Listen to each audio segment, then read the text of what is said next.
হে প্রভু, জানাই তোমায় শতকোটি প্রণাম। মুক্ত করো এই বিপদ থেকে মোদের, শান্তি দাও, শান্ত করো আমাদের।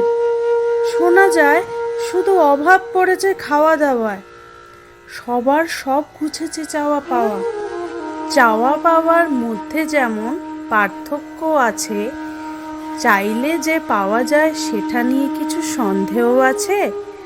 চাওয়া পাওয়া নাই রইল এখন, রইল বাকি আশার আলো।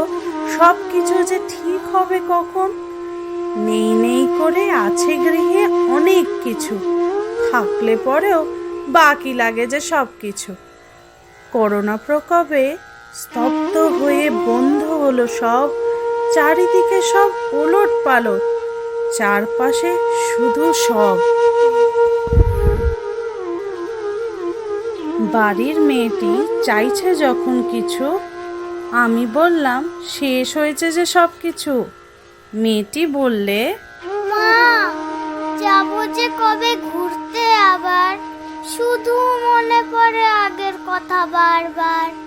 মা বললে, ঘরে থাকো, ঘরেই খেলো, ঘরেই সব কিছু, ঘরের বাইরে পা রাখলে সমস্যা নেবে পিছু। আর কটা দিন সবুর করো, সবুরে মেয়া ফলে, চাওয়া পাওয়া সব হবে, আর কিছু অপেক্ষা কর।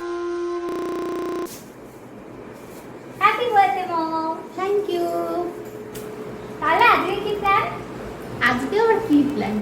করোনাতে এইটাই ঠিক আছে, যা করেছি সেটাই অনেক। হচ্ছে করোনাতে তো বাইরেও যেতে পারছি না, শপিং মলেও যেতে কোনো পারছি না, দরকার নেই, বাড়ি বাড়িতে হলেও যেতে পারছি এইগুলো না, হওয়াই সব ভালো থেকে ভালো ভালো। রেস্টুরেন্টে নিয়ে যাবো সেটাও হচ্ছে না, কিছুই হচ্ছে না। ঠিক আছে, এতেই যথেষ্ট। তা দেখি আজকে কি রান্না করা যায়, আমি রান্না ট্রাই করি আজকে। যা খুশি কর। যা খুশি করবো, একদম, যদি না খেতে পারো খুব ভালো করে খাবো। মেনুটা বলবো।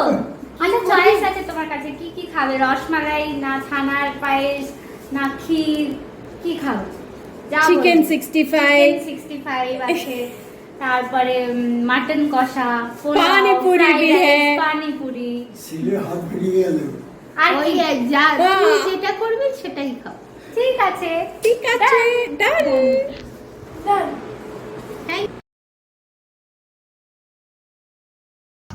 তাড়াতাড়ি কাজগুলো গুছিয়ে লেখাটা আজ শেষ করতেই হবে।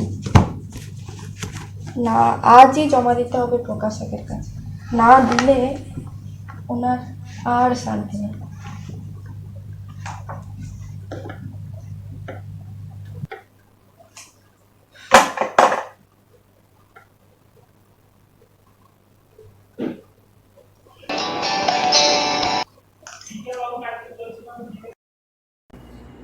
হ্যালো মো, হ্যাঁ কেমন আছিস? হ্যালো, কে দিদি? হ্যাঁ বল, আমি ভালো আছি। তোরা সব ভালো তো? আমি আমার ওই লেখাটার কথা বলছিলাম না, করোনার ব্যাপারে, ওটা আজ শেষ করতেই হবে। আজই জমা দিতে হবে প্রকাশকের কাছে, না দিলে ওনার আর শান্তি নেই।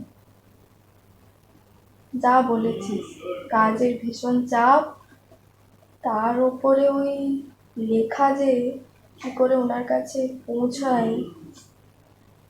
এখনই টু হুইলার নিয়ে আমাকে বেরোতে হবে, বাইরে পুলিশের কড়া পাহারা, তার উপরে মাস্ক, গ্লাভস, কি দিন যে পড়লো সত্যি। হ্যাঁ চল রাখি তাহলে, কাল আবার কথা হবে।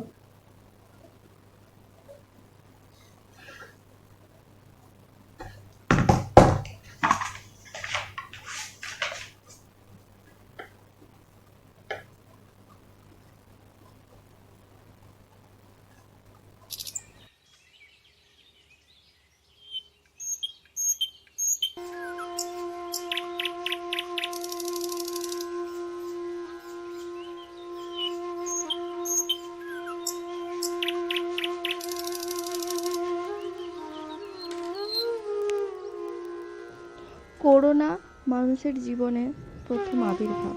এই ভাইরাসটি আমাদের গোটা বিশ্বকে তছনছ করে দিচ্ছে। যেখানে গোটা বিশ্বকে তছনছ করে দিচ্ছে, সেখানে আমার অসুবিধা তো নগণ্য মুক্ত।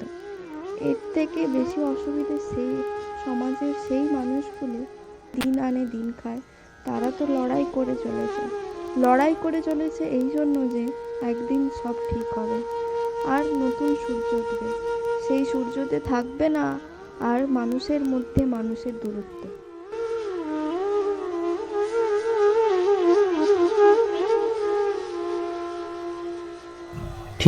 ঠিকই মৌমিতা, তুমি ঠিকই বলেছ। সত্যিই তো কতটা সমস্যা, সবাই ঘরবন্দি, না কোনো উপায় নেই এখানে ওখানে যাওয়ার, সবাই আটকে গেছে যারা যেখানেই ছিল। এমনকি বাচ্চা বা বড় কেউই পার্কে দুপা হেঁটে আসতে পারবে না। শুনছি অনেকেই চাল ইত্যাদি মজুত করতে শুরু করে দিয়েছে, কারণ এগুলো নাকি আর সরবরাহ হয়ে উঠবে না। একদিকে কোভিড-19 ভাইরাসের থেকে দূরে থাকা, আর অন্যদিকে হাজার সমস্যা সামলানো, এই জন্য এক রুদ্ধশ্বাস হওয়ার উপক্রম মাত্র। কার, বাস, ক্যাব সবই বন্ধ, এমনকি ডাক্তার দেখাতে যাওয়ারও কোনো উপায় নেই। স্কুল, কলেজ, শপিং মল সবই বন্ধ। এ যেন এক কঠিন সমস্যা। বন্ধ সমস্ত কলকারখানা, বেকার হয়ে গেছে হাজার লাখ মানুষ। বাড়ছে পারিবারিক হিংসা। আসবে তো পরের মাসে স্যালারি? কি হবে এই লাখ পরিযায়ী শ্রমিকদের, যারা পায়ে হেঁটে 300-400 কিলোমিটার পাড়ি দিয়ে বাড়ি ফিরছে? কিভাবে মেটাবে তারা পরিবারের খাওয়া দাওয়া, আশাক পোশাক? এর উত্তর বোধ হয় আমাদের কারোর কাছে নেই। চলো আমরা আমাদের সমস্যাগুলো ভেবে দেখি আর বিশ্লেষণ করে দেখি কতখানি গুরুতর এই আমাদের সমস্যা।